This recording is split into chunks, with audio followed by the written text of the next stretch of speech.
నమస్తే చేతన్ గారు. నమస్తే మేడం. చేతన్ గారు, సమ్మర్ మొదలవుతోంది.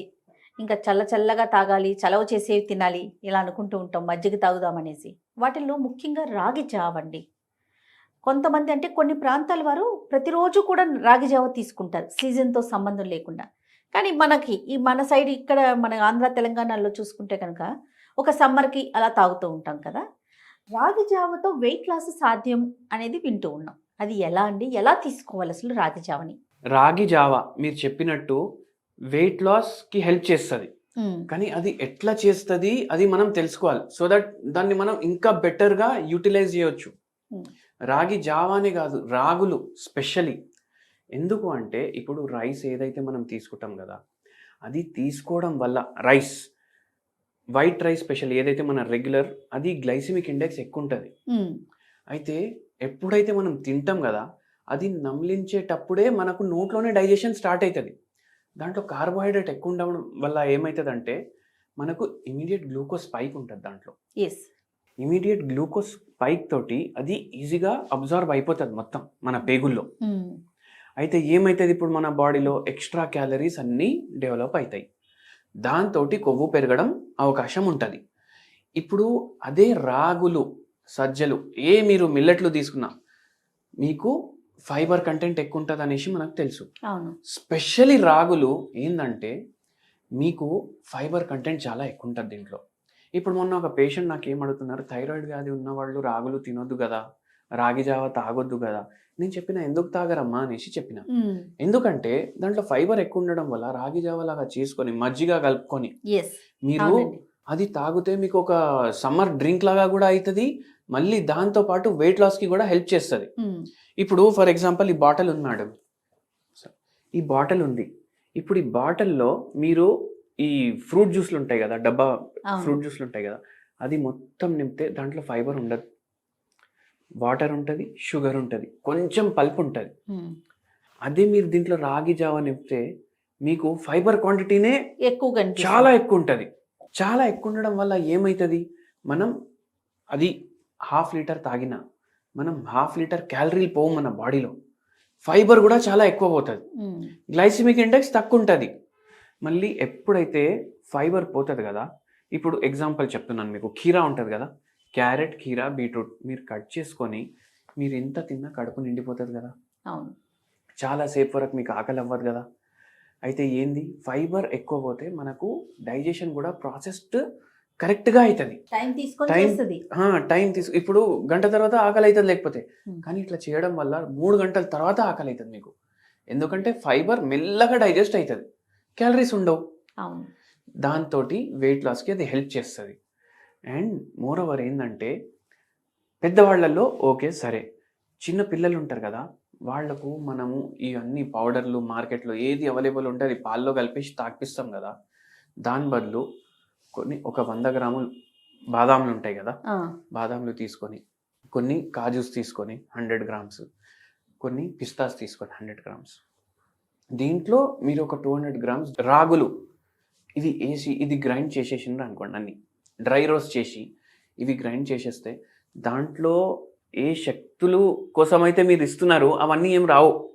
డబ్బా దాంట్లో. హ్మ్. హ్మ్. కానీ దీంట్లో మీరు ఎంత అని ఇస్తారు గదా! దానికన్నా చాలా ఎక్కువొస్తాయి. యెస్. ఎందుకంటే దీంట్లో కాల్షియం ఉంటది. మినరల్స్ ఉంటాయి. ప్రోటీన్స్ ఉంటాయి. ఆ! హ్మ్. మళ్ళీ almond rich for bones, hair. అవును. ఆ! మళ్ళీ మజిల్స్ కూడా. మళ్ళీ నిద్ర ప్రాబ్లమ్ ఉంటది కొందరు పిల్లలకి. వాళ్ళకు హెల్ప్ చేస్తది. బలానికి హెల్ప్ చేస్తది. పిల్లలకే కాదు, ఇది పెద్దవాళ్ళు గూడా తాగొచ్చు. మజ్జిగలో ఇది మీరు కలుపుకొని తాగండి. ఆ! అంటే మీకు రాగి జావ మనం మజ్జిగ కలుపుకొని, రాగుల పౌడర్ కలుపుకొని ఎంత అని తాగుతామని అనుకుంటారు గదా! ఇట్లా తాగి చూడండి. మీకు బలానికి బలం గూడా వస్తది. మీకు నీరసం గూడా తగ్గుతది. వెయిట్ కూడా తగ్గడానికి హెల్ప్ చేస్తది. కొందరికి ఈ వెయిట్ ఎక్కువ ఉండడం వల్ల నరాల నొప్పులు గూడా అయితాయి వాళ్ళకు. అవునండి. వాళ్ళకి గూడా బెనిఫిషియల్ ఉంటదిది. ఏ టైంలో తీసుకోవాలి చేతన్ గారు? మీరు ఏం చేయండంటే ఇప్పుడు 3 మీల్స్ తీసుకుంటారు. హ్మ్. 3 మీల్స్‌లకెళ్ళి మీరు క్వాంటిటీ ఆలోచించండి ఒకసారి ఎంత తింటున్నారనేసి. 3 మీల్స్‌లకెళ్ళి 3 బుక్కలు తక్కువ చేయండి. ఓకే. ఓకే. 3 బుక్కలు తక్కువ చేస్తే మీకు 4కి ఎట్లైనా ఆకలైతది. అవును. ఇప్పుడు కొద్దిగా ఇంకా ఎక్కువ ఆకలైతది గదా! 4కి ఇది తాగండి. ఓకే. మజ్జిగతో పాటు రాగులు కలుపుకొని రాగి జావ తయారు చేసుకోండి. నేను చెప్పిన పౌడర్ కూడా మీరు చేసుకొని తాగి చూడండి, మంచిగా ఉంటుంది. ఇంకోటి వెరీ ఇంపార్టెంట్ విషయం ఏంది, చాలామంది ఏం చేస్తారు, రాగి జావలో షుగర్ కూడా కలుపుతారు, అవును. లేకపోతే బెల్లం బెల్లం కలుపుతారు. కలుపుకుంటారు. బెల్లం కూడా ఒక పర్యావాచి శబ్దం షుగర్కి. అయితే అది కూడా తీసుకోకండి. షుగర్ అట్లా అండ్ బెల్లం రెండు వాడొద్దు. రెండు వాడొద్దు. కావాలంటే ఒక చిట్కా ఉప్పు వేసుకోండి మీరు దాంట్లో, ఎస్. టేస్ట్ కోసం. అది కూడా అయినా మనం బాదాంలు వేస్తున్నాం, పిస్తాలు వేస్తున్నాం, కాజులు వేస్తున్నాం, దాని టేస్ట్ కూడా వస్తుంది. మనం న్యాచురల్ టేస్ట్ కూడా ఫీల్ కావాలి కదా. అయితే చైతన్య గారు, డయాబెటీస్ ఉన్న వాళ్ళు ఇది తీసుకోవచ్చా రాగి జావా? మనకు ఇంపార్టెంట్ ఏంది డయాబెటీస్లో, మన బాడీలో తక్కువ కార్బోహైడ్రేట్ పోవాలి. అవును.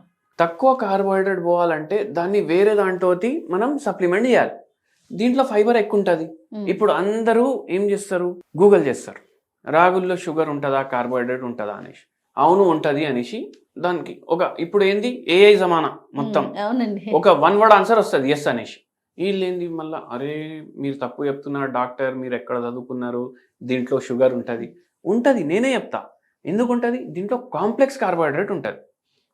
ఇప్పుడు కార్బోహైడ్రేట్ అంటే షుగర్ మనకు తెలుసు. కార్బోహైడ్రేట్లో 2 రకాలు, సింపుల్ కార్బోహైడ్రేట్, కాంప్లెక్స్ కార్బోహైడ్రేట్.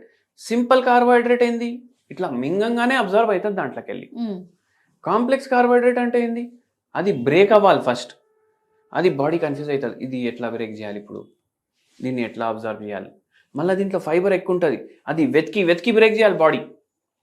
అయితే అది వెతికి బ్రేక్ చేసినప్పుడు వరకు అది డైజెస్టివ్ సిస్టమ్ బయటికి ఉంటుంది. ఓకే. అయితే షుగర్ వ్యాధి పేషెంట్లకు కూడా ఇది చాలా బెనిఫిషియల్ ఉంటుంది. ఇది చిన్న పిల్లల దగ్గర నుంచి పెద్దవారి దాకా ఎవరికైనా ఉపయోగించవచ్చు, ఎవరికన్నా ఇవ్వచ్చు. అయితే ఫైబర్ కంటెంట్ ఎక్కువ ఉంటుంది కదా డాక్టర్ గారు, వాటర్ ఎక్కువ తీసుకోవాలని అంటారు. అవును. అది ఎంతవరకు కరెక్ట్ అండి? ఇప్పుడు ఫైబర్ ఏదైతే ఈ గ్రెయిన్స్ ఉంటాయి కదా, డ్రై ఉంటాయి. ఫైబర్ ఇప్పుడు ఒక చెక్క ముక్క ఉందనుకోండి, చెక్క ముక్క ఎట్లుంటుంది, గట్టిగా ఉంటుంది. ఆ చెక్క ముక్కని మీరు వాటర్లో ముంచేసేయండి, ఒక 2 రోజులు దాంట్లో పెట్టి తీస్తే ఆ చెక్క ముక్క కొంచెం సాఫ్ట్ అవుతుంది. అవును. ఎందుకు, అది మొత్తం ఫైబరే.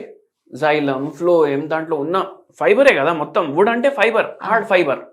దాన్ని సాఫ్ట్ చేయడానికి ఏంది, మనం ఏం చేస్తున్నాం, వాటర్లో వేస్తున్నాం. అట్లనే ఏంది, రాగుల్లో కూడా ఫైబర్ ఉంటుంది. అది మీరు వాటర్లో వేస్తే అది సాఫ్ట్ అవుతుంది. ఇప్పుడు రాగుల పిండితోటి దోశ కూడా చేస్తారు. అది కూడా వాళ్ళు మంచిగా నానబెట్టే చేస్తారు కదా. ఎందుకు, అవి సాఫ్ట్ కూడా ఉంటాయి, మళ్ళీ క్రిస్పీనెస్ కూడా వస్తుంది దాంట్లో, అండ్ డైజెషన్కి కూడా ఈజీ అయిపోతుంది అట్లా. అండ్ గ్లైసిమిక్ ఇండెక్స్ ఇంకా తగ్గుతుంది. కాబట్టి వాటర్ కంటెంట్ కూడా కొంచెం ఎక్కువే తీసుకోవాలి. ఎక్కువనే తీసుకోవాలి. థ్యాంక్ యూ సో మచ్ అండి. నమస్తే. నమస్తే మేడం.